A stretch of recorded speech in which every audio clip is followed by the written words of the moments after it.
What's good, people? It's about that time to randomly relate. Reverse ranch, no hate. So, that title belt that you saw in the beginning of the video, you guys saw the description, the Jaguar Warrior belt. So, this will be awarded to the winner of Triple G and Canelo.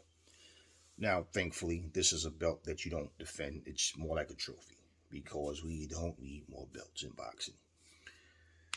Now, looking at this fight,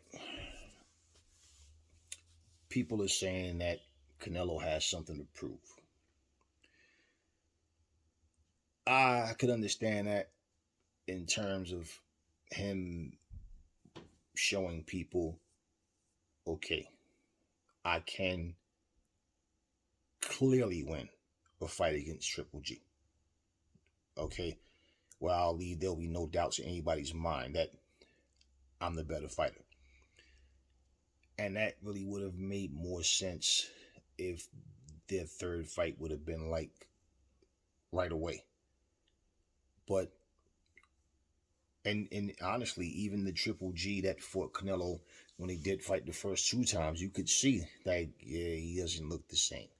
You know, even just from basic things that Canelo was pretty much on the back foot the whole night. And Triple G, you know how you usually come in quick and cut the ring off, catch up to you. You didn't see that. He was very cautious.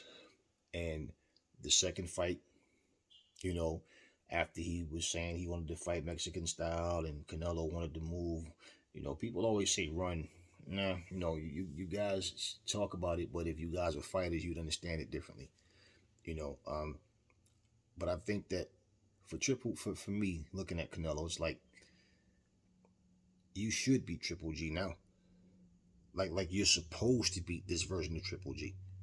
So beating him, you got the decision in every fight that you had already. So beating him in this fight, like I said, just actually really beating him, and there's no doubt that who won. Okay, fine, but everybody knows Triple G's not the same. So the fact that it was part of a two-fight deal with the zone that he fight Bevel and then he fights, Triple G. That's the reason that this fight's happening. And I mean, if anything he has to prove, okay, in my opinion, is more of I'm going to prove that Triple G don't belong in the ring with me right now.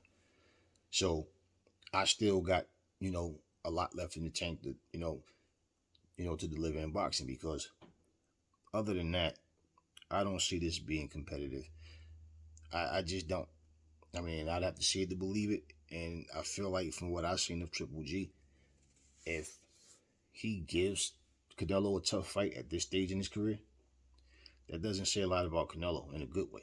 So I don't feel like Triple G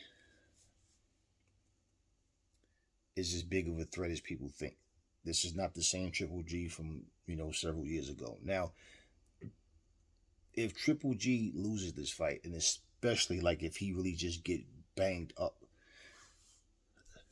where does he go from here? Like, I mean, I'm not even on that type of time with this, worrying about a fighter. I'm never worried. It's just when I look at things, I feel like somebody should be concerned about that fighter's health because when you get to the point where you're getting hit with shots and the type of shot that you never really used to get hit with, then your skills are declining. What's left to prove? And the thing with most veteran fighters is that they want to believe in their minds that they're better fighters than they used to be. And I mean, if that would hold up, that yeah, he is, then that'd be one thing. But it's not the same thing. So my question for Canelo is, should he win? And I believe he should. Is his next fight going to be a title fight? Is it going to be for undisputed? Is he going to fight somebody else in a different division and his titles are not on the line? Like and I say that in the interest of this. I don't know if Canelo will ever go down to 160 again. Okay, probably not, but the whole thing is being franchise champion. What's the purpose? If 175 is too big, right? Then he have no business trying to go to cruiserweight. So the only two divisions that make sense for him is 160 and 168. And like, aside from you, if you're not doing that, then what's the purpose of franchise champion?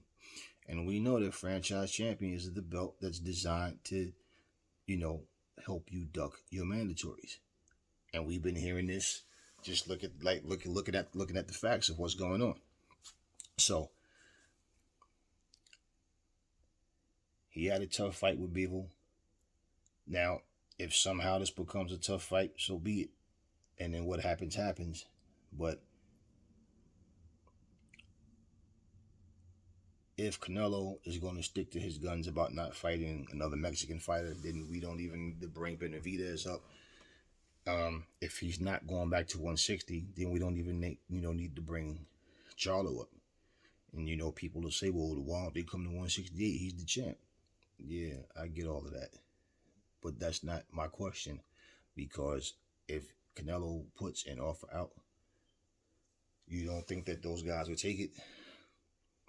And the whole thing is, if you make an offer, and let's say Charlo say, yeah, but I'm not coming to 168, that's Charlo's problem. At least you made the offer and made the effort. And I'm not talking about trying to pretend to doing things to make it look like you're trying, but you're really blackballing people. So at the end of the day, man, I'm just like, I don't see the point in Triple G sticking around if he really gets annihilated in there. Because if people that say, yeah, but if he gave Canelo a hard fight, then that means, he is still, he's still a threat.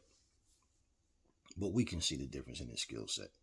So I'm just kind of like, I'm not up for this fight at all. I'm really looking past this fight. Like, okay, just get this over with and let's see what happens next. Now, if somehow Triple G was able to pull off an upset, we might end up seeing a fourth fight between those two if that was to happen. But I believe Canelo's going to take care of his business and get Triple G out of there. And what happens after that, I don't know. But I'm looking at who's out there.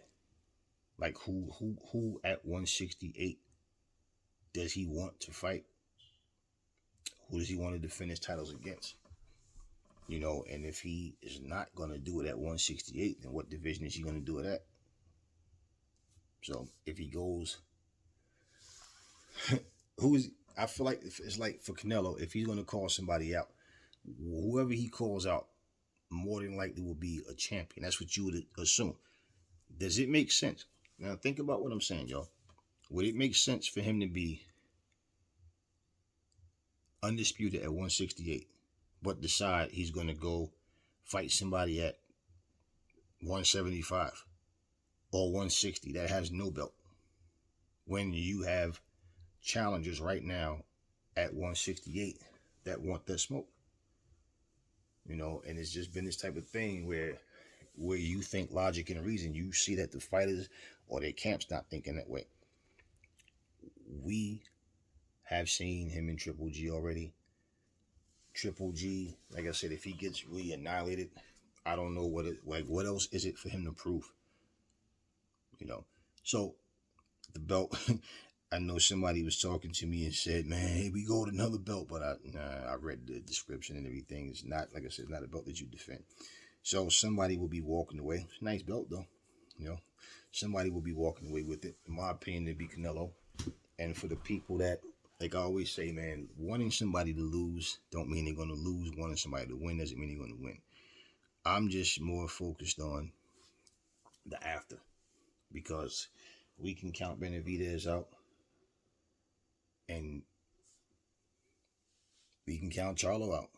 We can count Andre out. We going to fight Caleb Plant again? That's what I'm more focused on. So anyway, tell me what y'all think about the belt.